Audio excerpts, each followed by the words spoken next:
Political vibes ప్రేక్షకులకు నమస్కారం. మిత్రులారా, ఇలా మనం తీసుకున్న టాపిక్ ఏంటంటే వెంటిలేటర్పై తెలంగాణ బీజేపీ.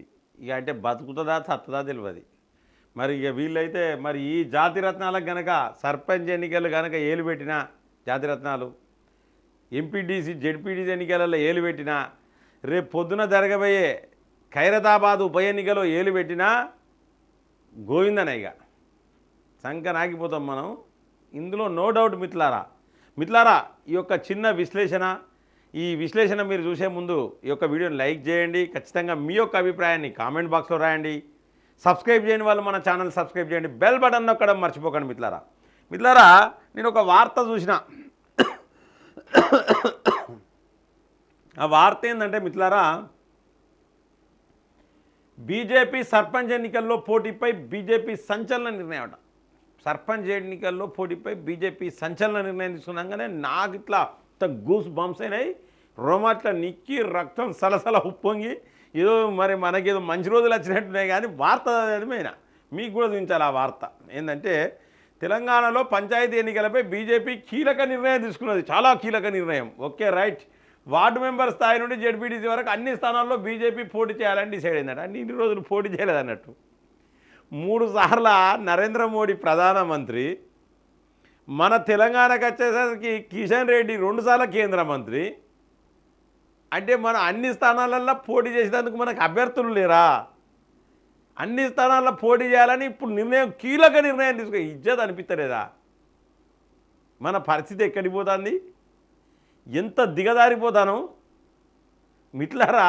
మరి దేంతో నవ్వాలని అర్థమవుతలేదు. మీరు ఒక్కసారి ఆలోచించండి. నిలవడానికేనట. నేను ఒక్కడే మాట చెప్తానా, వీళ్ళు నేను దమ్ము ధైర్యం ఉండి ఒక సవాల్ విసురుతాను కిషన్ రెడ్డికి. మహబూబాదు పార్లమెంట్ సెగ్మెంట్లో ఒక 20 గ్రామ పంచాయతీలు గెలిపించి చూపించు. నువ్వే ఇన్ఛార్జిగా పో. ఇక అంటే నీ జూబ్లీలు వదిలిపెట్టి, ఇక నీ ఖైరతాబాద్ వదిలిపెట్టు. కిషన్ రెడ్డి ఏం చేయాలంటే మహబూబాద్ పార్లమెంట్ సెగ్మెంట్ పోవాలి. ఒక 20 గ్రామ పంచాయతీలు, మొత్తం పార్లమెంట్ సెగ్మెంట్ అంటే 7 అసెంబ్లీ నియోజకవర్గాలు ఉంటాయి. ఆ 7 అసెంబ్లీ నియోజకవర్గాలలో కలిపి 20 సర్పంచులు గెలిపించి చూపించు. నీకు దమ్ము ధైర్యం ఉంటే నీతోనవుతుందా? కాదు. ఇక కిషన్కు చెప్తా ఉన్నా, నీకు దమ్ము ధైర్యం ఉంటే ఖమ్మం పో. ఖమ్మం పార్లమెంట్ సెగ్మెంట్లా ఒక 10-15 గెలిపించి చూపించు సర్పంచ్. 10-15 గ్రామ పంచాయతీలు గెలిపించే దమ్ము ధైర్యం లేదు మీకు. నీకో ఎంపీ పదవి, ఆయనకో కేంద్ర మంత్రి పదవి. దేంతో నవ్వాలా మీరు? భారతీయ జనతా పార్టీని మోసం చేస్తానా లేదా? మళ్ళీ వీళ్ళదే పెద్దరికం. ఇక ఇప్పుడు చూడండి, ఇక మళ్ళీ వీళ్ళు ఏం చేస్తారంటే, దీంట్లో మనం పాల్గొన్న ఎవరెవరు స్టేట్ చీఫ్ రామచంద్రరావు, కేంద్ర మంత్రులు కిషన్ రెడ్డి, బండి సంజయ్ అట. నేను ఇంకా రామచంద్రరావు గారి గురించి ఇప్పుడు మాట్లాడదలుచుకోలే, కొత్తగా వచ్చిండు కదా. మరి రామచంద్రరావు గారికి టైం ఇచ్చినాం. మనం 1వ తారీఖు వరకు టైం ఇచ్చినాం, సెట్ చేసుకోవాలని చెప్పినాం. ఎలక్షన్ కోడ్ వచ్చింది. కనీసం ఎలక్షన్లు అయిపోయాక సెట్ చేసుకోవాలి. ఇక ఎలక్షన్ కోడ్ వచ్చింది కాబట్టి నీకు సడలింపే. ఎలక్షన్ కోడ్ అయిపోయాక సెటరైట్ చేసుకోవాలి. అయితే మిత్రులారా, మరి ఈ రామచంద్రరావు, ఈ కిషన్ రెడ్డి వీళ్ళందరూ కలిసి బండి సంజయ్ తదితరులు పాల్గొన్నాడు సమావేశంలో. నేను ఒక్కటే అడుగుతున్నా, వీళ్ళు కనీసం ఒక 200-300 గ్రామ పంచాయతీలన్నా గెలుతారా? మరి జూబ్లీహిల్స్లో వీగినాం. ఇప్పుడు గ్రామ పంచాయతీలు వీగుతాయి, ఎంపీడీసీలు వీగుతాయి, జెడ్పీడీసీలు వీగుతాయి. రేపు వచ్చే ఖైరతాబాద్ పీకుతుంది. మరి మనమేం పీకేదందుకు ఇక్కడ? అంటే కేవలం వీళ్ళు ఎంపీలు ఎట్లా కావాలి? వీళ్ళ ముఖాలు చూసి ఎవరు ఎంపీలు చేస్తలేరు. వీళ్ళని ఎంపీలు చేసేది ఎట్లా అంటే, కేవలం నరేంద్ర మోడీ గారి ముఖం చూసి, భారతీయ జనతా పార్టీ ముఖం చూసి, వీళ్ళకు ఈ ముఖాలకు ఓట్లేకపోతే ఆడ దేశం ఆగమవుతుంది, ఇంకో దొంగచ్చి పాలిస్తాడు అనే ఉద్దేశంతో కేవలం దానికి భయపడి మాత్రమే ఓట్లేస్తారు తప్పితే వీళ్ళ ముఖాలు చూసి ఉప్పు పెట్టే పరిస్థితి లేదు మిత్రులారా. ఉప్పు పెట్టారు ఎవరు?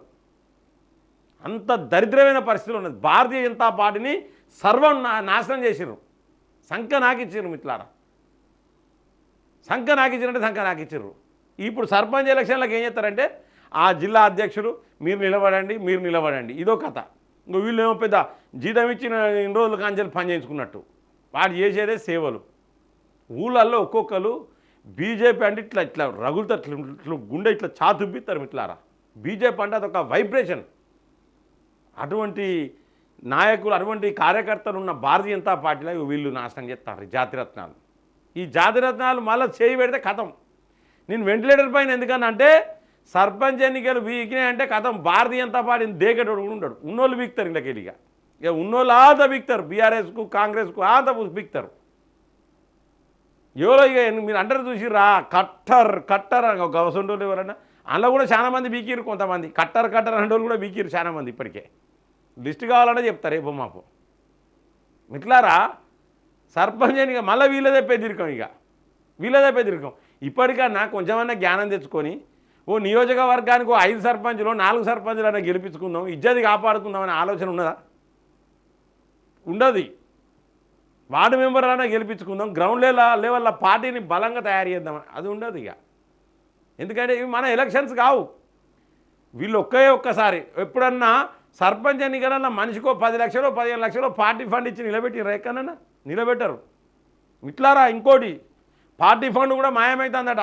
ఎమ్మెల్యే ఎలక్షన్లలో కొంతమంది పార్టీ ఫండ్ దొబ్బిర్రు, ఎంపీ ఎలక్షన్లలో కొంతమంది పార్టీ ఫండ్ దొబ్బిర్రు, మీటింగ్లకు వచ్చే పార్టీ ఫండ్ని దొబ్బుతారు. మరి ఏడికి పోతారో ఈ పైసలు? వీటి ఎంబడి పడాలి. నెక్స్ట్ వీటి ఎంబడి పడాలి. నష్టం జరుగుతుంది భారతీయ జనతా పార్టీ నాయకులకు కార్యకర్తలకు. ఇక రాసిర్రాడు ఒక చిట్టా రాసిర్రు. ఆ చిట్టా వస్తుంది రేపు మా వస్తుంది. ఆ చిట్టాలా ఈ మీడియాకి ఇన్ని పైసలు ఇచ్చినాం, ఆ మీడియాకి ఇన్ని పైసలు ఇచ్చినామని ఎవ్వరికి రూపాయ్యారు. వీళ్ళే దంచుడు. వీళ్ళకి జీర్ణం కాదు. ఎప్పుడోసారి రోగాల బారిన పడతారు మిట్లారా. తప్పు చేసినోడు కంపల్సరీ శిక్ష అనుభవిస్తాడు. భారతీయ జనతా పార్టీ కట్టిన శనిగ్రహాలు వీళ్ళే. ఈ కిషన్ రెడ్డి, లక్ష్మణ్, ఈ దరిద్రం పోతేనే మనకు రేపు పొద్దుగాల భారతీయ జనతా పార్టీ అధికారం. ఒక్కటేసారి మిట్లారా ఒక్క 3 సంవత్సరాలు 4 సంవత్సరాలు ఎలక్షన్లు వచ్చేదాకా కిషన్ రెడ్డి నుండి లక్ష్మణ్ పక్క పడేసేరి భారతీయ జనతా పార్టీ ఎందుకు గెలవ చూద్దాం. కేవలం వాళ్ళిద్దరు, ముఖ్యంగా వాళ్ళిద్దరు. తర్వాత 3వ రత్నం ఇవ్వాలంటే ఆయనే రామచందర్, మన గుజ్జుల ప్రేమేందర్ రెడ్డి. వీళ్ళ పెద్దరికం కనుక పక్కా పెడితే వీళ్ళకు ప్లాన్ తెలియదు, పాడ తెలియదు. కేవలం నరేంద్ర మోడీ బొమ్మతో గెలిచేటోళ్ళు వీళ్ళు. ఖచ్చితంగా ఈ దరిద్రం పోవాలని అందరం పూజలు చేయాలి. మళ్ళీ జాతిరత్నాలు కనుక ఏలు పెడితే అంటే వీళ్ళు ఇప్పుడు ప్లాన్ ఎత్తారట. అక్కడ ఏం ప్లాన్ అంటే కీలక నిర్ణయం తీసుకున్నాం, అన్నిట్లలో పోటీ చేయాలి సర్పంచ్లు అంటే. ఇప్పటివరకు ఆలోచన లేదన్నట్టు. ఇది ఇంకా మీరు మీటింగ్ పెట్టి చెప్పుకుంటే ప్రజలకు తెలిసి జరిగిపోతుంది. మేము ఇప్పుడు నేను ఇన్ని రోజులు ఏమనుకుంటానంటే ప్రతి చోట మనం పోటీ చేస్తాం కానీ ఓడిపోతారం కావచ్చు అనుకుంటారా? కాదు, ప్రతి చోట మనం పోటీ చేస్తలే. మనకు సర్పంచ్ అభ్యర్థులే లేరన్నట్టు. 3 సంవత్సరాలు నరేంద్ర మోడీ పాలించాడు. అభ్యర్థులే అంటే ఇజ్జత్ అనిపించాలి కదా మనకు. ఇంకనన్నా మారాదు. భారతీయ జనతా పార్టీ మీ సొమ్ము కాదు, మీ తాతల జాగీరు కాదు భారతీయ జనతా పార్టీ. ప్రతి ఒక్కరిది భారతీయ జనతా పార్టీ, ప్రతి ఒక్క కార్యకర్తది. ఇక చూడండి మిత్రులారా, సభ్యత్వాలు చేయించుకురమ్మని పంపుతారు. ఎంత టార్చర్ అంటే ఒక్కొక్కరికి పాపం ఏదో సభ్యత్వాలు చేస్తే మంచి జరుగుతుందని బొచ్చడు సభ్యత్వాలు. ఒక్క పని మాత్రం ప్రమాణంగా చేస్తారు. ఎందుకంటే సభ్యత్వాలు చూపించుకోవాలి కదా, పేపర్లో వేయించుకోవాలి. ఇవి మారాలి, సిస్టమ్ మారాలి. సభ్యత్వాలు చేయించడం మాత్రమే కార్యకర్తలు కాదు, లోపాలు చెప్పే ప్రతి హక్కును కూడా కార్యకర్తకి ఇవ్వాలి. భారతీయ జనతా పార్టీకి భారతీయ జనతా పార్టీలో ఏం లోపాలు ఉన్నాయి, నాయకత్వం లోపాలు ఏమున్నాయి? ఇప్పుడు కూడా దాదాపు మిత్రులారా 80% మంది ఎమ్మెల్యేగా పోటీ చేయడానికి అనర్హులు ఉన్నారు మన భారతీయ జనతా పార్టీలో. పోటీలు చేసిర్రు. 2000 ఓట్లు, 3000 ఓట్లు, 1000, 1800 ఓట్లట, 1600 ఓట్లట. ఎమ్మెల్యే అభ్యర్థికి వచ్చే ఓట్లు గవ్వా. చైతన్య ర్యాంకులు 1, 2, 3 చైతన్య ప్రభంజనం, నారాయణ ప్రభంజనం ఇవా ర్యాంకులు. ఎంత దారుణం ఇట్లారా. బాధ అనిపిస్తుంది అప్పుడప్పుడు. ఇటువంటి వింటే బాధ అనిపిస్తుంది. 1800 ఓట్లే నిజం అనిపిస్తుంది నాకైతే. కారణం అభ్యర్థులు కాదు, వీళ్ళే కిషన్ రెడ్డి, లక్ష్మణ్ ఎన్నికటి నుంచి వెళ్ళి ఇక్కడనే వీళ్ళు కదలరు మిత్రులారా. సికింద్రాబాద్ నుంచి ఆయన కదలాడు, ముషీరాబాద్ నుంచి ఆయన కదలాడు, అంబర్పేట నుంచి కదలరు. వీళ్ళు గానే ఉంటారు. నేను చెప్తున్నా కదా, వీళ్ళు గానే ఉంటారు. కేవలం నేను ఇది కూడా చెప్తున్నా, భారతీయ జనతా పార్టీ నుంచి వెళ్ళి మళ్ళీ హైదరాబాద్ తర్వాత బయటికి వచ్చి నిలబడ్డదంటే ధర్మపూర్ అరవింద్ నిజామాబాద్లో గెలిచిండు వేరే కాన్స్టిట్యున్సీ తీసుకొని. వీళ్ళు కదకపోతే ఆడికి పోయి కవిత మీద గెలిచిండు. గెలుచుడే కాదు, 2 అసెంబ్లీ స్థానాలు గెలుచుకున్నాడు. గ్రేట్ కదా. అట్లా ఆ విధంగా నాయకుల్ని తయారు చేసుకోవాలి. ఏమైనా సర్పంచులు గెలిస్తే నిజామాబాద్ పార్లమెంట్ సెగ్మెంట్లో గెలుతాయి కావచ్చు. నిజామాబాద్ పార్లమెంట్ సెగ్మెంట్లో సర్పంచులు గెలుతాయి, హుజరాబాద్ కాన్స్టిట్యున్సీలో గెలుతాయి. కరీంనగర్ అంటేనో సిటీ అయిపోయింది, అక్కడ లేవు. హుజురాబాద్లో గెలుతాయి, ఏమైనా ఈటల రాజేందర్ ఉన్న ప్లేస్లో కొన్ని గెలుతాయి కావచ్చు. అంతే తప్పితే ఇంకెక్కడ గెలిచే అవకాశాలు చాలా తక్కువ ఉన్నాయి మిత్రులారా. తప్పుగా అనుకోదు. ఏ రఘునందన్ రావు ఉన్న కాడ ఏమన్నా కొన్ని అటో ఇటో కొన్ని గెలుస్తాయి కావచ్చు. డీకే అరుణమ్మ ఉన్న కాడ కొన్ని అటో ఇటో గెలుస్తాయి కావచ్చు. చాలా దిక్కులు చాలా మట్టుకు మనం సర్పంచ్ ఎన్నికలలో గెలిచే అవకాశాలు లేవు. ఎప్పుడైతే సర్పంచ్ ఎన్నికలల్లో వార్డు మెంబర్లుగా మనం గెలుస్తామో అప్పుడే గ్రౌండ్ లెవెల్లో చాలా బలంగా ఉంటాం. ఆ పని ఇప్పటివరకు చేయలే వీళ్ళు, గ్రౌండ్ లెవెల్లో పోలే వీళ్ళు. ఇప్పుడు లక్ష్మణ్ ఒట్టిగానే నైట్ ప్యాంటుని టీషర్ట్ వేసుకొని బొమ్మను ఊళ్ళల్లో బొమ్మను ఎవరు ఏర్పాటు కూడా చేయడు. లక్ష్మణ్ ఎవ్వరు కిషన్ రెడ్డి బొమ్మను ఎవరు అంటారు, ఏర్పాటు చేయరు. పొలాలలో పోతే ఎవరు మీరు అంటారు, పొలాలలో బొమ్మని చెప్పారు. ఇక వీళ్ళ కోట్లు పడతాయా? ఎట్లుండాలి? ఒక్కొక్క నియోజకవర్గానికి ఒక్కొక్క టైగర్లు ఉన్నారు, ఒక్కొక్క పులులు సింహాలు ఉన్నాయి మన దగ్గర, గెలుపు గుర్రాలు ఉన్నాయి మన దగ్గర. ఒక్కళ్ళని ఎప్పుడైనా ఇన్ఛార్జ్ పెట్టిర్రా? జరకి గ్రేటర్ వరంగల్ మున్సిపల్ కార్పొరేషన్ కన్నా జర మంచి ఇన్ఛార్జ్ వేసి టికెట్లు మంచోళ్ళకి ఇయ్యారు.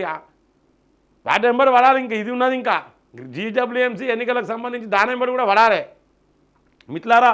ఏది ఏమైనప్పటికీ ఈ జాతిరత్నాలు కనుక ఏలు పెడితే సర్పంచ్ ఎన్నికలు గోవిందా, ఎంపీటీసీ ఎన్నికలు గోవిందా, జెడ్పీటీసీ ఎన్నికలు గోవిందా మిత్రులారా. ఈ యొక్క విశ్లేషణ పట్ల మీ యొక్క అభిప్రాయాన్ని ఖచ్చితంగా కామెంట్ బాక్స్లో రాయండి. ఈ వీడియోని లైక్ చేయండి, 10 మందికి షేర్ చేయండి. మన భారతీయ జనతా పార్టీని ముందుకు తీసుకుపోయేందుకు కొన్ని సలహాలు సూచనలు కూడా మీరు కామెంట్ బాక్స్లో రాయండి. మన ఛానల్ సబ్స్క్రైబ్ చేయండి, వాళ్ళు సబ్స్క్రైబ్ చేయండి, బెల్ బటన్ నొక్కడం మర్చిపోకండి మిత్రులారా. జై హింద్, జై భారత్.